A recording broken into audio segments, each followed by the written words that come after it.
A chance to go down to Florida. This morning in the Rose Garden, the President was honored to host the swearing-in of Associate Justice Neil Gorsuch. His confirmation was the culmination of a thoughtful and deliberative process that the President started almost a year ago when he released his initial list of potential nominees for the Supreme Court. In September, he released a final definitive list promising to select only from those individuals who would continue the legacy of the great Justice Scalia on the bench. And today, the President celebrated our new Associate Justice, who will protect our Constitution for generations. It was definitely a great day to kick off the week, and another productive week that we will see here at the White House. Before I get into the upcoming week, just a couple updates from over the weekend. First, the President spoke with Prime Minister Löfven of Sweden to express our condolences for the loved ones who were killed in Friday's terrorist attack in central Stockholm, Sweden, and to wish a speedy recovery for those who were wounded. The President also called President Sisi yesterday to convey his deepest condolences to Egypt and the families who lost loved ones in the heinous attack that occurred there. Dozens of innocent people were killed and many more were injured on this Holy Palm Sunday. The United States condemns in the strongest terms these barbaric attacks on Christians' places of worship in Tanta and in Alexandria. The President also spoke with the King of Saudi Arabia, the Prime Minister of Japan, the Acting President of South Korea, all about the United States' military strike on the airfield in Syria. All of the leaders expressed support for the United States' necessary action in response to the horrible chemical and bomb attack on innocent civilians. And yesterday he spoke with Commander Andrea Slow, the commanding officer of the USS Porter, and Commander Russell Caldwell, the commanding officer of the USS Ross, to thank them and their teams for successfully carrying out that strike. During these calls, the President communicated that he could not be more proud of the crews of these two ships and their flawless execution of these operations. As you know, these ships, between the two of them, sent 59 Tomahawk missiles, and each of them hit all of their targets, showing America's power and the military's accuracy, which is just a small representation of our military's overall capability and a fraction of what this President will continue to build up the military to be throughout his administration. The sight of people being gassed and blown away by barrel bombs ensures that if we see this kind of action again, we hold open the possibility of future action. The resulting action of what happened ensured that their fueling operation is gone from this air facility. 20% of their fixed-wing aircraft were destroyed and knocked out.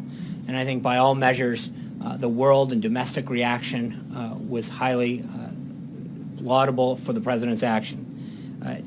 Additionally, obviously, we're all aware that the President had a very successful visit with the Chinese President, and it concluded on Friday.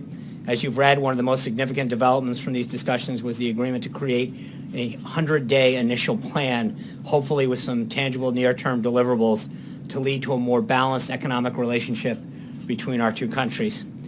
As that develops, we'll make sure that we provide you with additional details. And this morning, the President was glad to see Toyota announce that it will be spending $1.33 billion in its Kentucky plant as part of its plan to invest $10 billion in America over the next 5 years. A continued signal of the confidence that businesses have in the American economy under President Trump. Now, in terms of the week ahead, tomorrow the President will have a discussion on strategy and policy with several members of his cabinet and a group of CEOs. This is a follow-up from his meeting with 20 CEOs from the Strategic and Policy Forum just this past February with some of those same business leaders and some new ones. First, they'll meet in small interactive groups, each led by a cabinet member, to discuss the priorities for those cabinet secretaries and their agencies. The President will then oversee a report that will be presented to the group, by the group rather. The cabinet level participants will be Secretary of Commerce Ross, Secretary of Education DeVos, EPA Administrator Pruitt, OMB Director Mulvaney, and Secretary of Transportation Elaine Chao. We'll have the full list of additional participants for you later. As part of the effort to de-escalate the conflict in Syria and press for a political process that can resolve the conflict and eventually result in a transition of a new legitimate Syrian leadership, U.S. Special Envoy for Syria, will be coming to Washington tomorrow for consultations with the State Department and with National Security Advisor McMaster here at the White House, among others. He has been overseeing the political talks among Syrian parties in Geneva. On Wednesday, we will welcome the Secretary General of NATO, Jens Stoltenberg, to the White House. The President and the Secretary General will have a joint press conference later in the afternoon. And then the President plans to spend the Easter holiday in Florida, and he'll return to the White House on Sunday.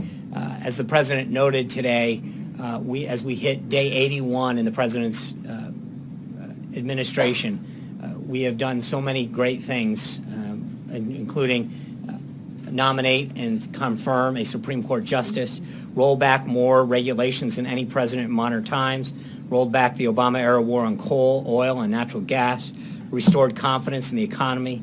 We're now seeing historic levels of consumer, CEO, home builder, manufacturer confidence. There's been a 12% gain in the stock market, and we've even seen a real resurgence in the mining industry. We've reduced illegal boarding crossings by over 60% to the lowest level in nearly 2 decades, and implemented historic ethics reforms, including a 5-year lobbying ban and a lifetime foreign ban. So with that, I'd be glad to take your questions. Why is it okay to bomb Syria but not okay to assist the refugees, one? And number two, what's the reaction, this administration's reaction to Russia saying we are running a danger of a real war within the Middle East? Well, with respect to number one, the reason that we took action was multifold. Number one, to stop the proliferation and the deterrence of chemical weapons.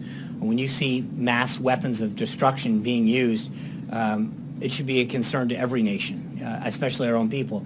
The proliferation of those weapons pose a grave threat to our national security. So number one, we have to stop that. Number two, we have to stop ISIS. But with respect to the people of Syria, by us taking action and de-escalating what's going on in Syria, that's the greatest thing you can do to support those people. De-escalating the conflict there, containing ISIS, is the greatest aspect of humanitarian relief that we can provide, first and foremost. Secondly, creating areas in which we can work with allies, including Russia, and committing to ensuring that there are places that are free from violence and are places free for people to gather safely is another, because I think everyone would agree that the last thing that people want to do there is leave. They want to stay there. They want to be in Syria. They want to have a safe place to remain with their families and not be separated. So our number one priority is to defeat ISIS, but we're also, I think, from a humanitarian standpoint and a refugee standpoint, ensuring that we create an environment that provides a safe place for them to ultimately remain. And then on Russia in particular, look, I think that if you look at the countries that are with us, it speaks pretty loudly, the number of countries that have stood shoulder to shoulder with this president. Russia, on the other hand, stands with Syria, North Korea, and Iran. I think when you contrast the two groups of countries sets, it's pretty clear that we're on the right side of this issue. But does that mean we're going to commit troops? I mean, they're no. What it means, no. What it means is that I think the action that we took last week has been widely praised domestically and internationally as a great step to ensure the deterrence and proliferation of chemical weapons and of action against innocent people. When you watch babies and children being gassed and suffer under barrel bombs, you are instantaneously moved to action. I think this president's made it very clear that if those actions were to continue, further action will definitely be considered by the United States. We continue to urge further the world community to join us in this, in both stopping the deterrence and proliferation of those use of those weapons, but then further trying to create a political environment that will result in new leadership. Those are very important. They go hand in hand. Are we building a coalition, or? I think we have a coalition. I mean, again, I think if you look at who's not with us, it's a pretty small group, and not a group that too many people are looking to bring on board. I mean, you've got Iran, Syria, North Korea, and Russia on one side of this. That's a pretty small group. Yeah. President Trump has spoken out extensively about the crimes of Bashar al-Assad in Syria. Does the president consider Assad a war criminal? And does he believe Assad should eventually appear before the ICC? I think right now the focus is twofold. One is defeating ISIS, and the second is creating the political environment necessary for the Syrian people to have a new leadership there. I don't think that there's, I can't imagine a stable and peaceful Syria where Bashar al-Assad is in power. I think we all recognize that happens, and there can be a multi-pronged approach where you're ensuring that ISIS is contained and there's a de-escalation of the proliferation of chemical weapons, at the same time creating the environment for a change in leadership. But does the president believe Assad has committed war crimes? I think that there's a court that decides those things, and obviously there's a reason that clearly the actions, when you take an action against the people that he has, and I think we feel unbelievably confident in the intelligence that we have. But again, that would be something for a court to decide. Charlie. A lot of people are talking about what the Trump doctrine is on foreign policy, what it may or may not include, and the president's even stated that he was very flexible. Do you know what the Trump doctrine is on foreign policy, and can you explain it to us? Yeah, I think the Trump doctrine is something that he articulated throughout the campaign, which is that America's first. We're going to make sure that our national interests are protected, that we do what we can to make sure that our interests, both economically and national security, are at the forefront. We're not just going to become the world's policeman running around the country, running around the world, but that we have to have a clear and defined national interest wherever we act, and that it's our national security first and foremost that has to deal with how we act. Action in Syria fits in that doctrine? Absolutely. I think if you recognize the threat that our country and our people face, if there is a growth of use or spread of chemical weapons of mass destruction, the proliferation of those, the spread to other groups, is a clear danger to our country and to our people. Kristen. John, thank you. I just want to follow up on what you were saying about Bashar al-Assad. Are you saying that defeating ISIS and getting Bashar al-Assad out of power through a political process should happen at the same time?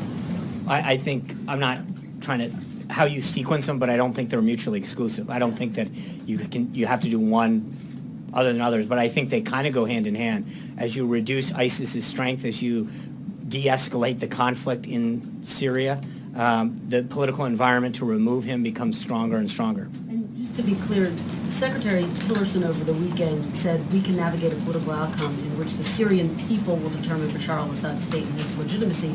Nikki Haley seemed to align more with what you were saying. She said in no way do we see peace in that area with Assad as the head of the Syrian government. So who better reflects the I don't think those are mutually exclusive statements, because I think that you can, one of them saying we don't see peace with him in charge, the other one is saying we need to have him gone. I think that's the point of both. The goal for both of them, the goal for the United States, is twofold. As I've stated, it's one, to make sure that we destabilize Syria, destabilize the conflict there, reduce the threat of ISIS, but then secondly is create the political environment, not just within the Syrian people, but I think you can work with Russia in particular to make sure that they understand that Syria, backed up by Russia's own accounting, should be held accountable for the agreements that it's made with respect to its international agreements on chemical weapons alone. And can you defeat ISIS with Assad still in power? Yes, sure, but I think that I think you can defeat ISIS with him in power. I think that obviously, to your point, it's not like there's a single track that says you have to do. I mean, if we can get both at the same time or one happens after another, that's fine as well. But I think that the number one threat that America faces is ISIS in that region, and we've got to make sure that we do everything we can to do that. And just finally, when Secretary Tillerson meets with his Russian counterpart, what is his specific message going to be? Is he going to threaten potentially more sanctions if Russia doesn't get involved? Well, I think he's on his way there tomorrow, and I'll let Secretary Tillerson talk about his meeting with Foreign Minister Lavrov. I think there's a lot of things to obviously discuss. The overall fight on ISIS, but I think with respect to Syria in particular, I think we need to remind them of the commitments that they've made and the commitments that Syria's made. And I think that I think that first and foremost, we need to make sure that we all understand what the situation is on the ground. There's no question who acted in this case and what Syria did. And I think that we need to make sure that Russia fully understands the actions that Assad took, the commitments that Syria has made, and Russia has equally agreed to those same understanding. So getting them back on the same page, first and foremost, would seem the logical step. But secondly, and I guess equally as important, is to make sure that the areas where we can find a commitment to defeat ISIS is something that we share. Major. So would the President want the Secretary of State to put the threat of sanctions on the table to get Russia's attention in this matter? Because the Secretary of State said Russia is either complicit or incompetent.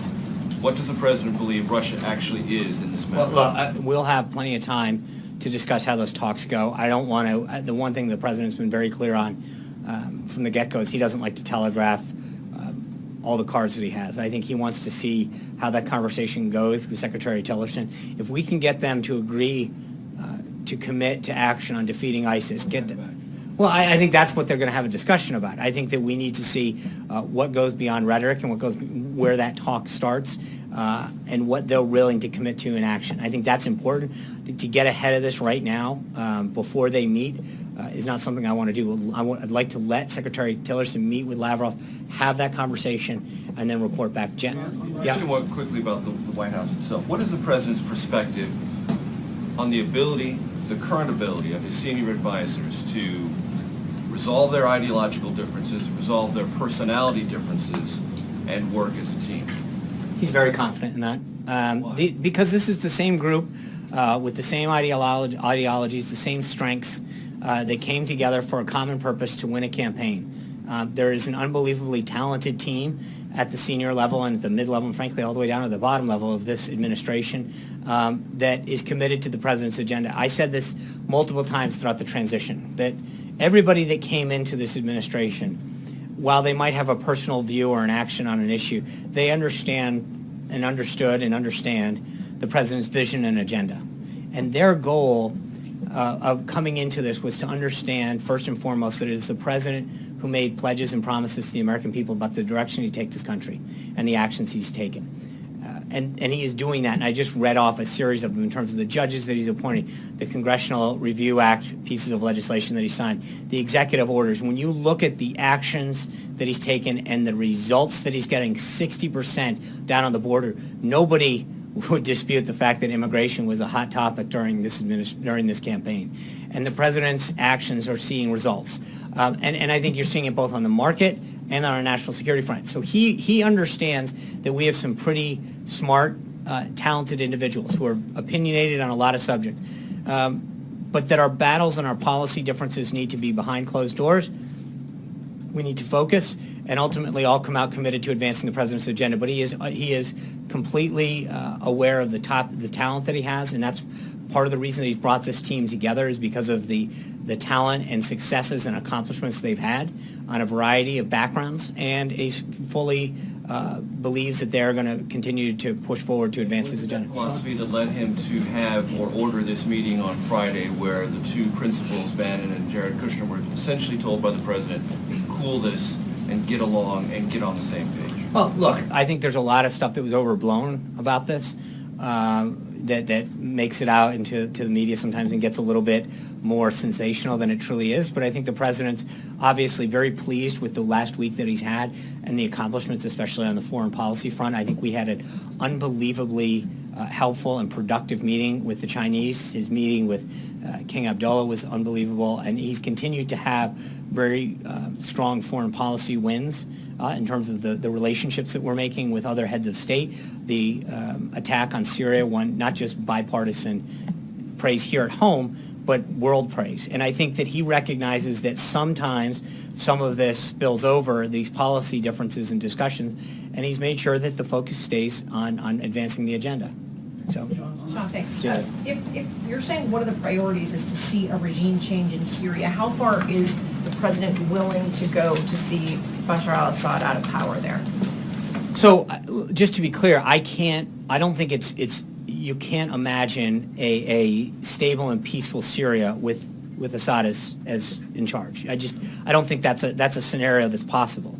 But I think that the first step in that has to be to make sure that the region in Syria in particular are stable. You can't have ISIS marching through Syria and then worry mostly about who's in charge right now. We've got to make sure that first and foremost in terms of our national security, I think it was Brian's question at the beginning, our national security is the first and foremost reason that we have to act.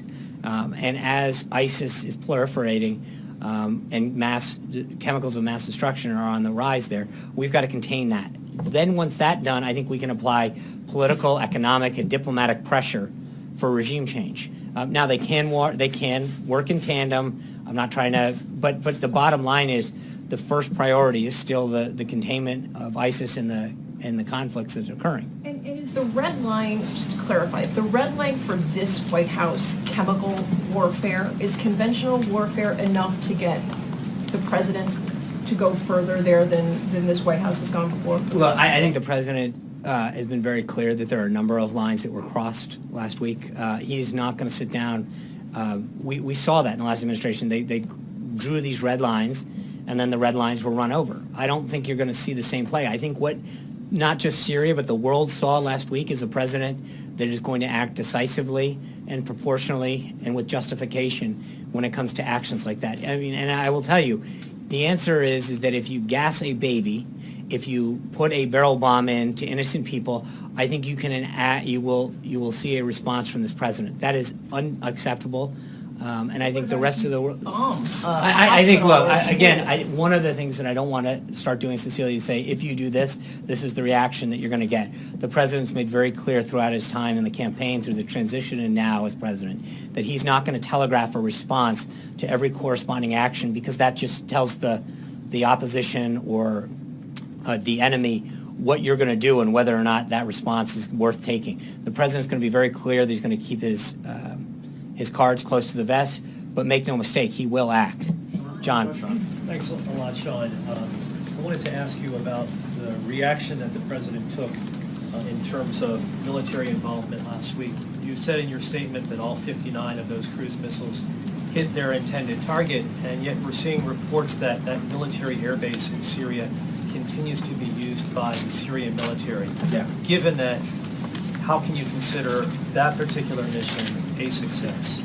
Well, because I think from what you're hearing, you've taken two pre-fueled planes and taken them off. It's a PR stunt. The bottom line is their fueling capability has been taken out, their radar capability was taken out, and over 20% of their fixed-wing aircraft from their entire Air Force was taken out.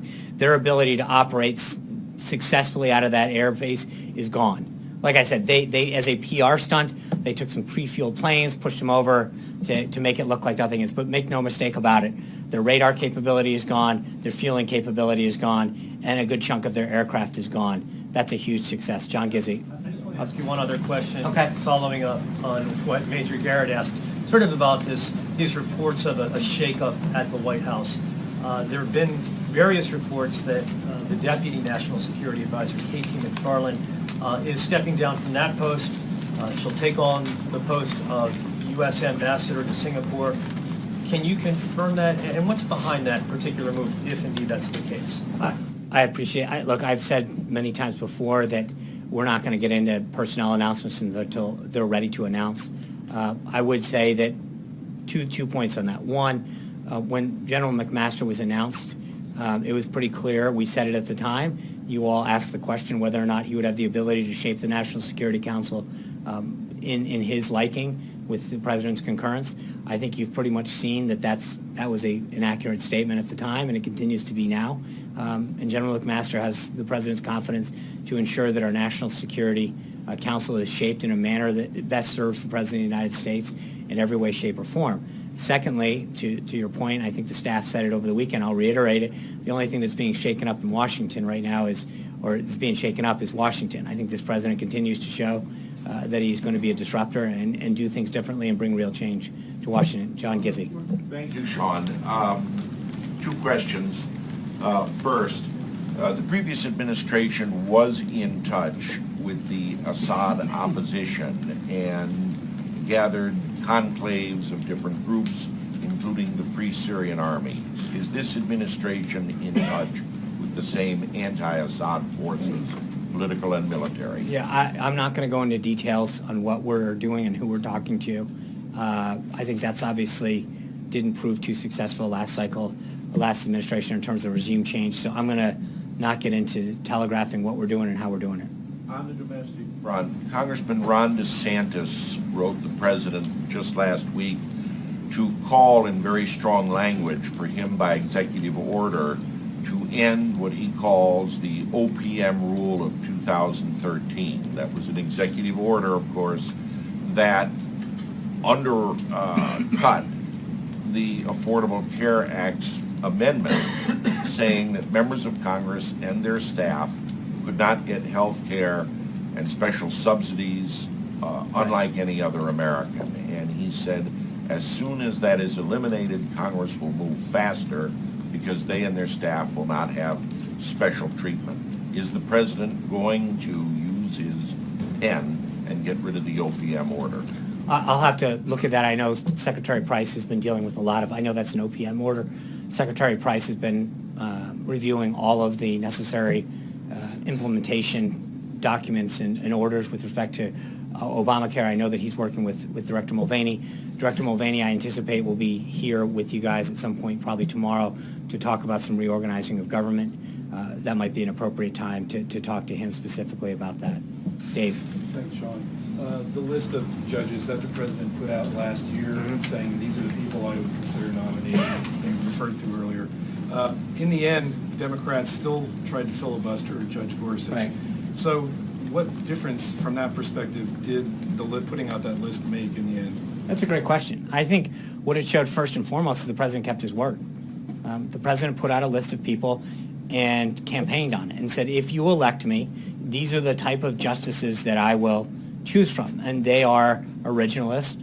They are going to read and interpret the Constitution as it was written and meant to be.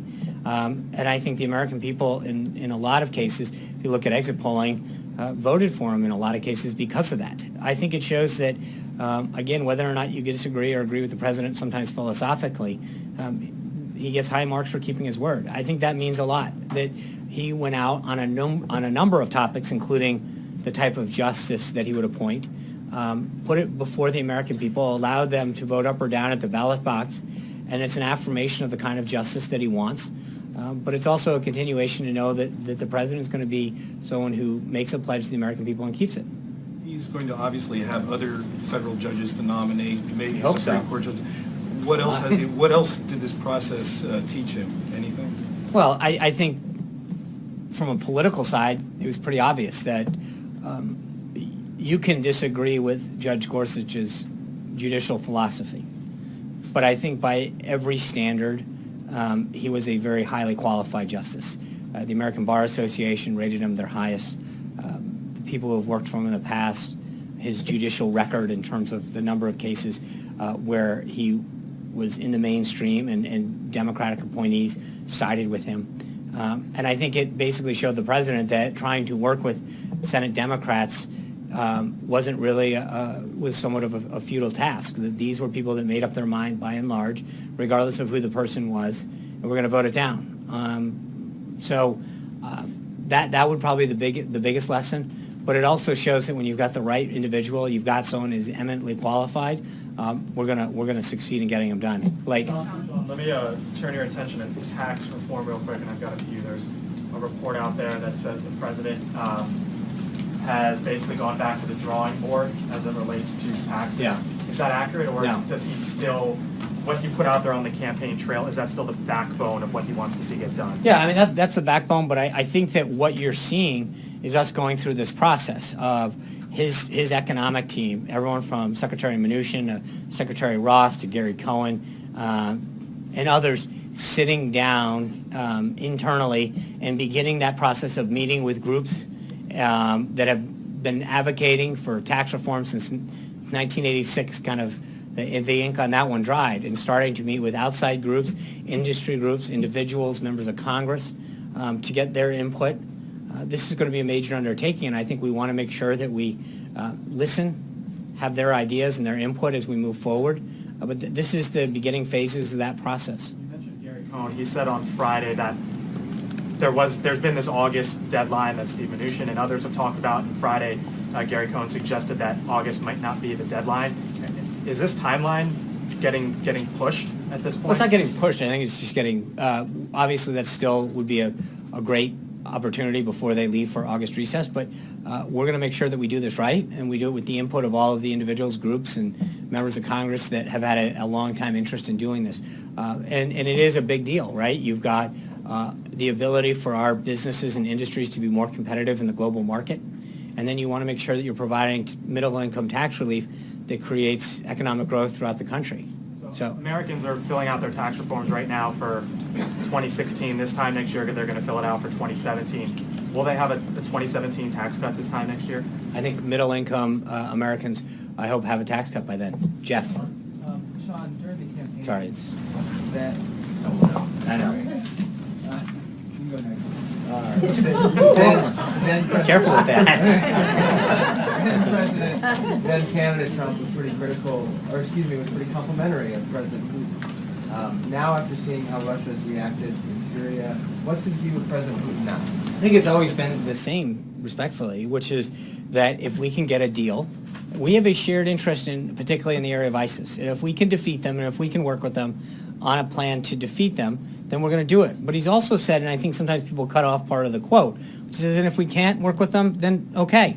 But the president's came into office to really focus on two fronts, keeping our country safe and growing our economy and putting people back to work. And I think if Russia or any other country can help us achieve those two goals, either through market access and additional products and services from the United States into a major marketplace, but more importantly, it helps keep our country safe through a combined effort to defeat something like ISIS, especially in a place like Syria where they're playing so prominently, then I think we want to work with them. But if we can't get a deal with them, then the president's not going to be disappointed, but he would like to do what he can to work with these individuals to make it happen. Jim. Would he still describe him in the same way that he did several months ago as a leader who he viewed as stronger than President Obama? I think we'll wait and see. We're 81 days in. I think Secretary Tillerson will have a lot of information after he meets with Foreign Secretary Lavrov. Ask you one other question on trade.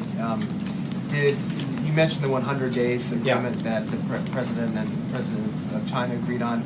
Did China offer to give the U.S. some concessions on beef exports and financial investments as part of that? Yeah. Look, this is an initial working plan that they're going to try to hammer out what that 100 days looks like. And then they call them like way stations. Like, what are those stops between 100 days and now that would be things that both sides would be looking at? And I think obviously beef exports and additional market access in China, intellectual property, the ability to have foreign ownership, especially in the services industry, is something that has been a big prize of U.S. exporters and industry for a long time. But it is something that is being hammered out as we go forward. So that's the plan was to put together a plan, and there's a lot of pieces that both sides would like to see in there, and these benchmarks between now and those 100 days. But that plan is something that they talked about putting together during the over day that they met together. And it is something that the counterparts are now going to continue to flesh out. So there's a lot of topics that got put on the table. We're going to see how that works. Jim. Thank you, Sean. What is the status of, and a multi-part question, what is the status of the renegotiation of NAFTA, and what is the White House doing to tweak NAFTA in U.S. interests? And is there concern about getting it done before the Mexican elections heat up at the end of the year? Well, the first thing with respect to trade is, we need the Senate to approve Robert Lighthizer as the next U.S. trade representative. That's obviously, USTR drives that. And so our focus is getting that done, and it'll be ready to go. We still have an official 90-day notification that we have to give Congress. And so once we get Ambassador Lighthizer confirmed, we'll be ready to probably announce a better work plan on that. But as of right now, that's not there. Jeff Zeleny. Mr. Trump, as a private citizen, had a lot to say about Syria. One of the things he said that the president, then President Obama, needs to seek congressional approval. Some members of Congress believe he should as well. What is his plan to explain his strategy in a broader sense, and why does he not need congressional approval in his view? I think Article 2 of the Constitution is pretty clear that when it's in the national interest of the country, the president has the full authority to act. He did that. he and his team spoke extensively to congressional leaders on both sides of the aisle that night to describe the action that's being taken forward. And so I think we have fully fulfilled every obligation, but the power vested in Article 2 is very clear with the President's ability to act. In terms of things happening here at the White House behind the scenes with his staff members, obviously there were some ideological and policy differences on this particular military action last week. Does the President believe, or do you believe, that this has been smoothed over in the short term, or there has been a long-term solution to the fighting between Steve Bannon, Jared Kushner, and others? Are you talking specifically with Syria, or are you talking... Specifically with Syria, there was a disagreement, but is this a short-term fix to this problem, or do you believe, does the President believe that there is a longer-term fix to this infighting that has really plagued his administration? Well, again, I'd say a couple things, Jeff. One is that a lot of this is frankly overblown. But number two is the reason the President has brought this team together is offer a diverse set of opinions. He doesn't want a monolithical kind of thought process going through the White House. He wants a diverse set of opinions. He is the decider. He has people come in and give him a variety of options and plans. He went back and forth over that 72-hour period where he wanted additional options, additional explanations and questions answered. That's how he's going to deal. And so whether it's this, healthcare, tax reform, trade, he's got a divergent set of opinions on here of experts. The idea isn't to have one set of thought and policy flowing through there. It's to give the President the best advice possible, but that once the President makes a decision that the team is on board 100% to make sure that we do what's been the best interest of the country and fulfill the agenda that he's laid out. So I think the President wants to have a series of ideas and thoughts put forward to him. That's how he's going to make the best opinion or best decision possible for this country. But it must have crossed a line if he said to work it out. Well, I think sometimes, again, I'm not going to get into what happens internally, but I think sometimes might spill out into public more than other things. But there's always going to be a healthy debate internally on a variety of policy issues among the cabinet, among the staff, to make sure that the President sees every option that's available, every opinion that he should weigh and counter before he makes a final decision. It's just sometimes those discussions may make them out a little bit more publicly than they do. But I think, as I noted at the beginning, I thought there was a lot of overblown coverage of how it actually happened and what went down. So sticking with Steve Bannon. He is very confident in the team that he has, that they have an unbelievable amount of knowledge.